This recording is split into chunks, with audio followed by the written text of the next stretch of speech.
Paano sasagutin ang mga taong walang respeto sa iyo? How should we respond to people who hate us, who seek to destroy us, who put us down, who constantly do not like us? Walang tao ang makakaligtas sa pambabastos ng iba. Matanda ka, may sasagot sa'yo.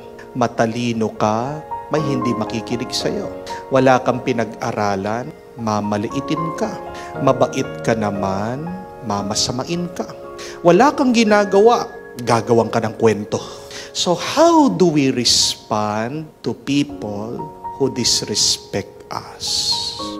Anong magandang gawin pag napakasama na nila sa iyo? Sundan natin ang halimbawa ng ating Panginoon. Siya'y nagtuturo, siya'y nangangaral mismo sa kanyang mga kababayan, mga kamag-anak niya, mga kaibigan niya. Pero tignan nyo naman kung anong ginawa sa kanya. Inilabas siya sa sinagoga, gusto pa siyang patayin, tinatapon siya doon sa bangin. Jesus was not only disrespected, Jesus was hated, and people wanted to kill him. But in the midst of this negative experience, how did Jesus respond? Ano ang tugon ng ating Panginoon? Two things. And please remember these two things. Number one, respond with silence. Tumahimik ka. Your superpower is your silence. Nagsalita ba si Jesus? May sinabi pa siya? Nung tinutulak siya? Nung pinapatay siya? Wala. He remained silent. Because when you are silent, you remove the power from your enemies. Pag tahimik ka, babalik sa kanila yung mga masama na sinasabi nila. Pag tahimik ka, wala silang mapag-uusapan. Amen? At pag tahimik ka, sila maingay, lilitaw yung totoong ugali nila. Na sila ay mga taong walang modo. Sila ay mga taong walang pinag-aralan. Na sila ay mga taong walang kagandahang kalooban. Ano ang kasabihan? Na ang latang maingay, walang laman. What does that mean? That confidence is silent and insecurity is loud. Alam nyo na ha? Pag ang tao ang ingay-ingay, pag sinisiraan ka, insecure sa'yo yan. Ikaw ang mananalo, ikaw magwawagi, ikaw ang lilitaw na mabuti at tama, tumahimik ka lang. My dear friends, remember this also. Do not waste your words to people who only deserve your silence. Kung binabastos ka, hindi ka nire-respeto, hindi para sa kanila ang inyong mga salita. Do not waste your time with people who do not love you, do not like you, do not appreciate you. Go to those people who accept you. Hindi ka nga nila gusto eh. And nothing you will do or say will change their minds and their hearts. Dahil maraming taong matigas ang ulo, matigas ang puso. Sino makakapagbago sa kanila? Hindi ikaw. Ang Diyos lamang at sila. Pag ginusto na nilang baguhin ang sarili nila, thank the Lord. Pag binago sila ng Panginoon, praise God. But do not waste even 1 second trying to change these people. Just be silent. Kahit na sinasaktan ka na, binababa ka na, minamaliit ka na, be silent. Tahimik ka lang. Why? Because if you read in Exodus, God said, be still and I will fight for you. Ang Diyos ang makikilaban para sa iyo. Sinong mas malakas? Ikaw? Ang Diyos. Be still, be silent, have faith in the Lord. God will do something about that problem with these bad people. Amen? So how do we respond to disrespectful people? One, respond with silence. But secondly, respond by moving forward. Do not get stuck with toxic people. Do not stay with people full of hate. Move forward, leave negative people. Just like what Jesus did. Narinig nyo ba? Tinutulak siya, dumaan lang siya, naglakad lang siya, iniiwan niya. Iwas drama ka na. Sayang ang buhay. Wala kang mapapala sa pakikipag-away diyan sa mga taong ayaw ka.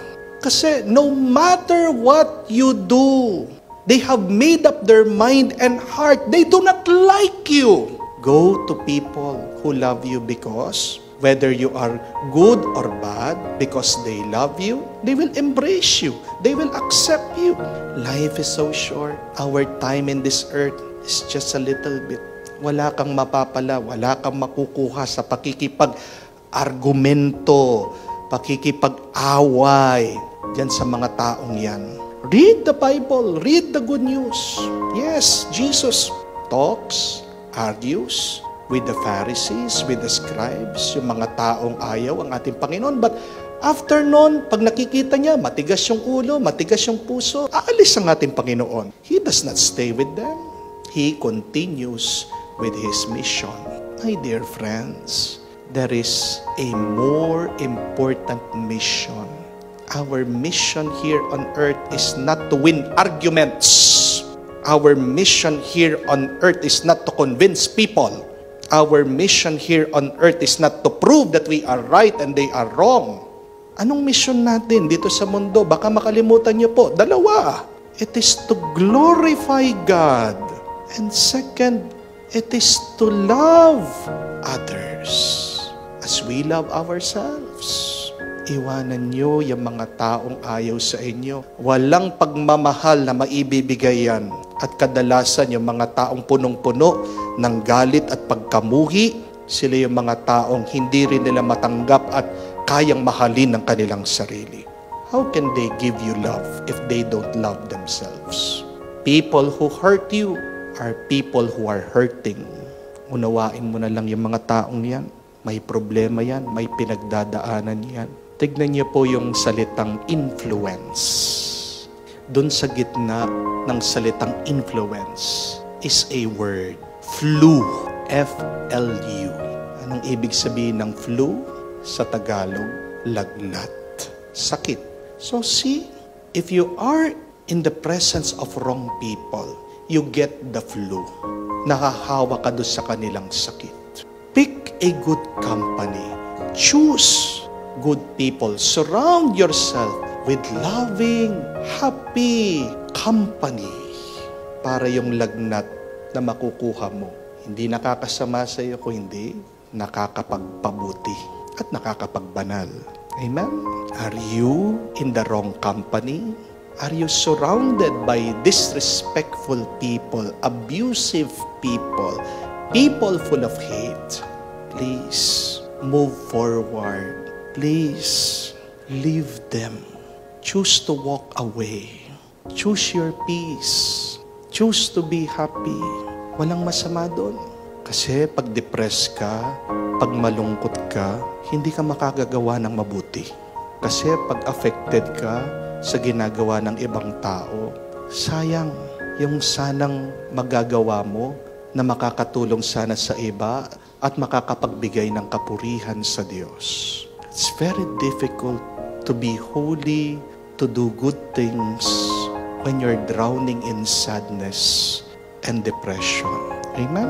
Move forward and do not worry, because as you journey in this life, you are not alone. Iwan mo man yung mga taong yan, hindi ka nag-iisa kasi kasama mong Panginoon eh. Siya umalis, di siya nag-aalala kasi alam niya kasama niya ang kanyang Ama. Kaya huwag ka rin mag-alala. Walang mawawala sa iyo pag nawala ang mga taong yan. Mas marami pa ang darating sa iyo. Maybe these people are holding you back. Amen? You cannot grow in the midst of negativities. You also need sunshine. You also need tender loving care. So go to those people who can help you to grow, to be good, and to become more loving. How do we respond to disrespectful people? Remember, be silent, and move forward. And we pray that we would become a lot more peaceful, happy, and holy.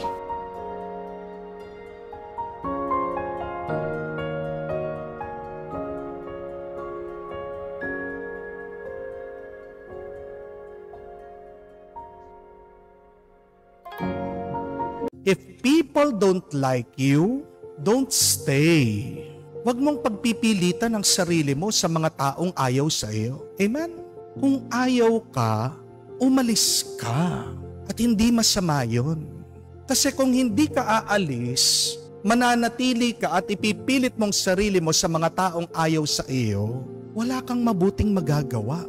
Matutuyo ka at baka ikamatay mo pa. Amen? Subukan niyo po ito. Araw-araw, yung inaalagaan mong halaman, murahin mo, sigawan mo, pagsalitaan mo ng masasakit, pagmasdan niyo po. After 1 week, after 2 weeks, kahit na dinidiligan mo yan, pero dahil pinagsasabihan mo ng masama, ano po ang makikita niyo, anong mangyayari? Matutuyo yan. Unti-unti, mamamatay yan. Pero subukan niyo po na yung halaman na inaalagaan niyo, huwag niyo lang diligan pero kausapin niyo ng mabuti. Pagsabihan mo ng mga magagandang bagay, sabihan mo, ang ganda mo, mahal kita, huwag kang mag-aalala, iingatan kita. Pagmasdan niyo po, after 1 week, 2 weeks, mabilis lumaki yan. Lalabong, lalago, mamumunga. Amen? Kung yung halaman, minumura mo, malalanta, paano pa kaya yung tao? Di po ba? Kung kaya lang umalis ng halaman na nakakarinig ng masama, gagawin niya. Hindi po ba? Kaya kung nga yung pusa na gala, pinapalo mo, hindi babalik yan doon sa bahay niyo. Kasi ayaw niya. Alam niya, ayaw siya. Dapat ikaw din na tao, kung alam mong ayaw ka, dapat ligtas mo din ang sarili mo. Amen? Ano pa ang dahilan para manatili ka sa mga taong ayaw sa iyo, sa mga taong hindi naniniwala sa iyo, sa mga taong hindi ka mahal? Sabi nga, if you stay with people that don't love you, you are like in an airport waiting for a ship. Kung nananatili ka sa mga taong ayaw sa iyo, para ka daw nasa isang paliparan naghihintay ng bangka. Ibig sabihin, yung hinihintay mo, hindi darating.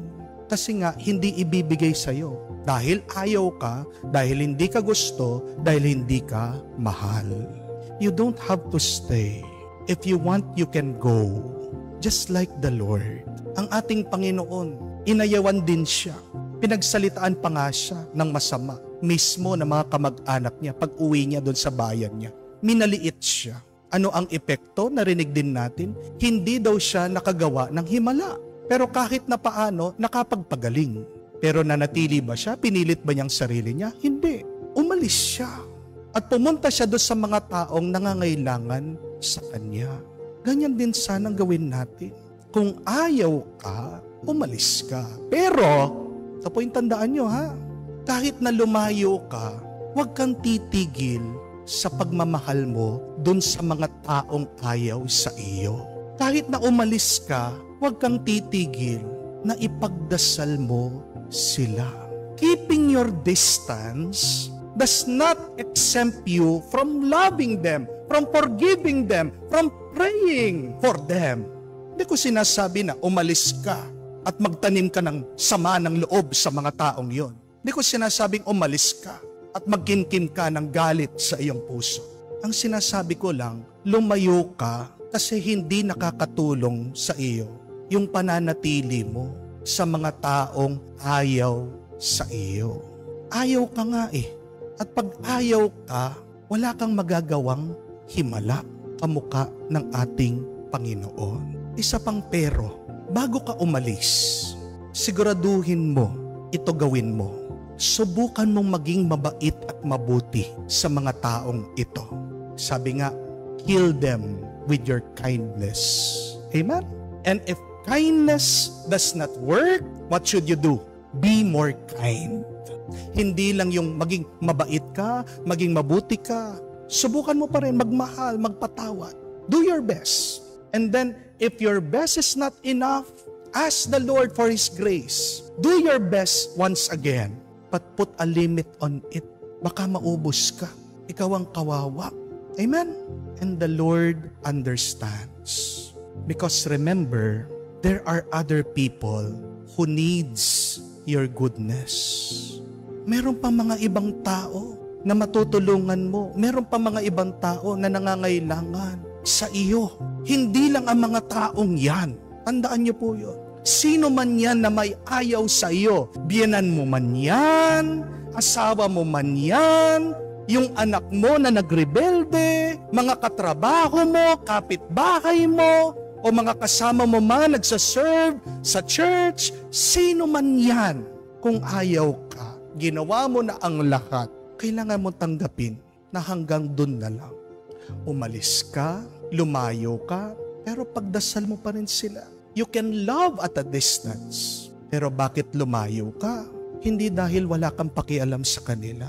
Lumayo ka sa kanila kasi wala silang pakialam sa iyo. Amen? When you move away from people who don't like you, it's not because you don't care. It is because they don't care about you. Amen? At alam mo, lumayo ka, umalis ka doon kasi sayang yung iyong kabutihan. Sayang yung himala na magagawa mo. At merong mga iba na makikinabang doon. Merong mga iba na mas makaka-appreciate doon sa iyong kabutihan, sa iyong pagkatao. Amen? At pag ikaw ay nasa isang environment, kapaligiran, na kung saan tinatanggap ka, minamahal ka, mamumunga ka, mabubuhay ka, at magiging ganap ang buhay mo. Why will you spend your life in misery if you have a choice to be with people who accept you? The choice is in our hands. Nasa iyo ang desisyon. Pero sana piliin mo agad dahil maiksi lang ang buhay. Amen? Yan po yung ating ipagdasal. Pagdasal natin yung mga taong ayaw sa atin. Kahit na nakalayo, paramdam natin pa rin yung ating pagmamahal, pagpapatawad sa kanila. Huwag kang titigil sa paggawa ng mabuti. Dahil marami pa ang matutulungan mo at marami pa ang makaka-appreciate sa kagandahan ng iyong pagkatao. Hindi masama ang unahin ang sarili. Tandaan niyo po yun. Huwag kang magigilty kapag inuuna mo ang iyong sarili. There's nothing wrong when you take care of yourself. Why is that? Because remember, you cannot pour from an empty pot. Ulitin ko po yun. You cannot pour from an empty pot. Kahit na paano mo kalugin ang kaldero, walang lalabas dyan kung hindi mo yan pinuno. Ibig sabihin, makakapagbigay ka lang kung pinuno mo ang iyong sarili. Makakapagmahal ka lang kung inuna mong minahal ang iyong sarili. No? So if you want to give and give also to yourself. Give first to yourself. Minsan, naawa po ako sa mga ibang OFW, sa mga kababayan po nating nagtatrabaho sa ibang bansa. Bakit?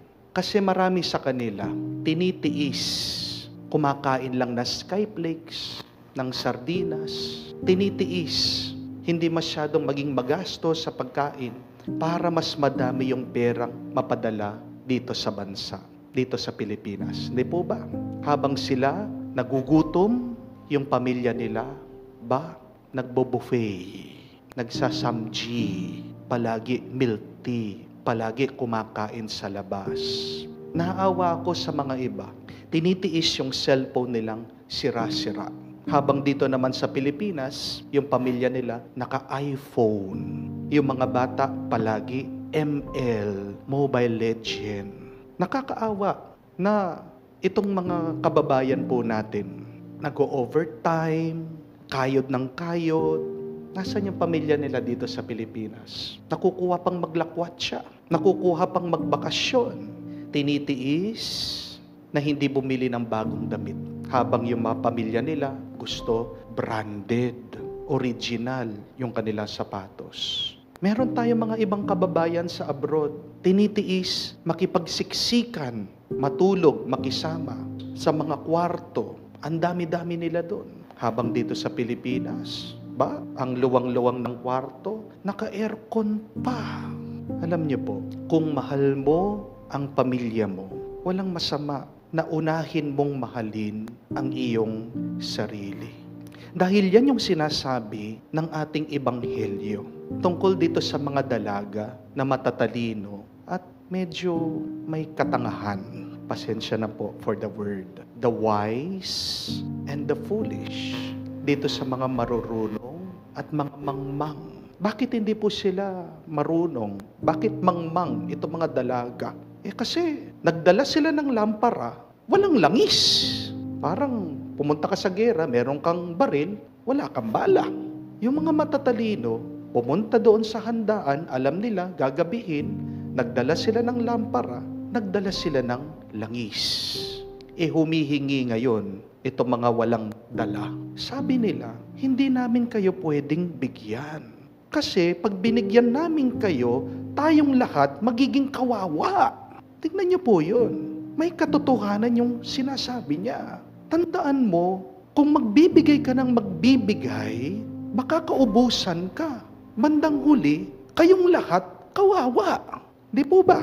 Dapat maging marunong ka ring magtira ng para sa iyo. Amen? Walang masama kung mag-iipon ka para sa iyo. Walang masama kung ikaw naman yung magbabakasyon, maglalakwat siya. Walang masama kung kakain ka din ng masarap. Walang masama kung bibili ka din na magandang at mamahalin na gamit para sa iyo. There's nothing wrong about that. Matuto po tayo na ingatan din natin ang ating sarili. Preserve your light. Kasi kapag napagod ka, kapag nagkasakit ka, kapag na-depress ka, kapag nalungkot ka, sino pang magbibigay sa iyong mga minamahal? Di ba inaasahan ka? Pero kung mamamatay ang iyong ilaw, paano ka pa makakapagbigay sa kanila? Remember that. Learn to take care of yourself before taking care of others. Learn to rest. Because even in the Bible, in Genesis, God rested on the seventh day. Kung ang Diyos nga marunong magpahinga, ikaw pa kaya? Diyos na yun, nagpapahinga. Ikaw, tao ka lang. At sana din po, isang paalaala para sa mga binibigyan, para sa mga sinusustentuhan, para sa mga tinutulungan sa inyo. Ito po sanang wag niyong kalimutan. Wag niyo naman po sanang masamain at iparamdam, konsensyahin itong mga nagbibigay sa inyo kapag sila ay hindi makapagbigay. Pag nakikita nyo na inuuna nila ang kanilang sarili. Do not make them feel guilty when they are prioritizing themselves sometimes. Kasi tingnan niyo po dito sa kwento. Sinabihan ng mga marurunong na dalaga yung mga mangmang. Wala kaming maibibigay sa inyo. Bumili kayo doon, kayo mismo. May narinig po ba kayo dito sa mga mangmang na nagalit sila dito sa mga matatalino? Hindi naman sila sinabihan na, ba't ganyan kayo? Makasarili kayo, napaka-selfish nyo. Para konting langis lang, hindi pa kayo magbibigay sa amin. We did not hear anything like that in the gospel. Kahit na mangmang sila, naiintindihan nila na hindi pwede. At sila mismo umalis. Sana intindihin natin yung mga nagbibigay at tumutulong din sa atin. Na minsan, napapagod din yan. Minsan, nawawalan din sila ng gana. Minsan, nalulungkot din sila. Minsan, nauubusan din sila ng liwanag.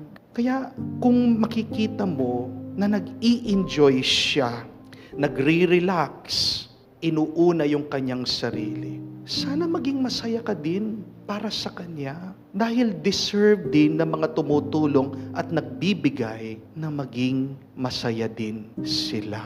Oo, tulong-tulong sa pamilya, hindi po ba? Pero paano tutulong ang isa kung pinipiga mo na? Paano tutulong yung isa kung inuubos mo na siya? Remember, you cannot love God and others if you do not start with loving yourself.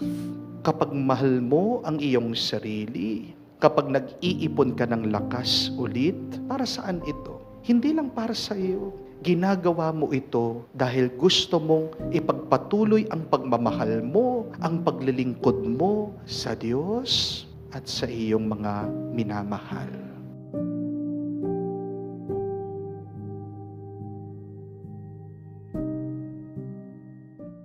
Para saan ang pagiging mabuti kung ikaw naman ay inaapi? Will you continue to be good even if you are abused? Will you still be good even if you suffer because of your faithfulness? Hindi ba mahirap po minsan ang maging mabuti? Kasi kung sino pa ang mabuti, siya pa yung ginagawang masama ngayon. Halimbawa, ang mabuting estudyante, ang tawag sa kanya, nagmamagaling. Ang mabuting trabahador, tinuturing sip-sip. Ang mabuting empleyado, pabida daw. Ang mabuting opisyales, paghihirap yan. Ang mabuting asawa, inaabuso. Ang mabuting pamilya, hindi raw marunong makisama. Ang mga mabubuti, ang pinagtatawanan. Ang mga mabuti, silang inaapi. Buti pa kapag loko-loko ka. Hindi po ba? Halimbawa, ang loko-lokong estudyante, mahal siya ng kanyang mga kaklase. Kuwela daw, masayang kasama. Ang loko-lokong trabahador, hindi daw killjoy. Ang loko-lokong empleyado, yan ang aasenso. Yayaman yan sa mga ginagawa niyang kabalastugan. Ang loko-lokong asawa, enjoy. Ang loko-lokong tao, hindi lolokohin, kinatatakutan. Oo nga naman, bakit ka pa magiging mabuti kung ikaw naman ay nilalait, sinisiraan at inaabuso? Ang sagot ng Biblia, kailangan mong maging mabuti dahil darating ang araw, magbabayad din ang mga masasama at abusado. Remember this, my dear friends. There is no sin that will not be punished. And there is no good deed that will not be rewarded. Kapag ikaw ay nagkasala, ikaw ay mapaparusahan. Pero pag ikaw ay mabuti at tapat, ikaw ay gagantimpalaan. Hindi po ba yan ang ating narinig sa Ebanghelyo? Itong katiwala. Dahil alam niya, wala ang may-ari. Wala ang kanyang Panginoon. Wala ang boss.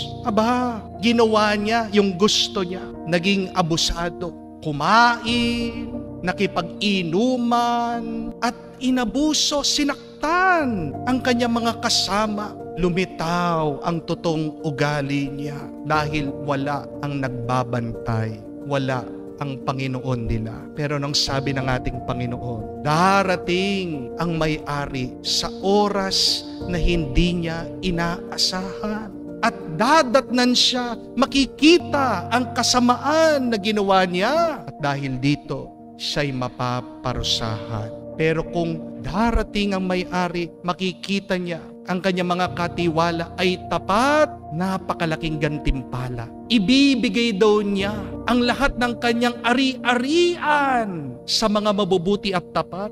Anong ibig sabihin? That when you are good and faithful, you will receive the full reward of heaven. Kaya huwag kang mag-alala kung ikaw man ay inaapi dahil ikaw ay mabuti, ngayon lang yan. Pero yung mga masaya, nagpapakasasa, nag-i-enjoy na, ngayon din lang yan. Dahil meron ding katapusan. The evil persons, people who do wrong, will meet their end. May katapusan din sila. May hangganan din sila. Magbabayad at magbabayad din sila sa kanilang ginagawang kasamaan. Do not worry. Just keep on doing what is good. Because remember, you reap what you sow. Ang iyong tinanim, iyon din ang iyong aanihin.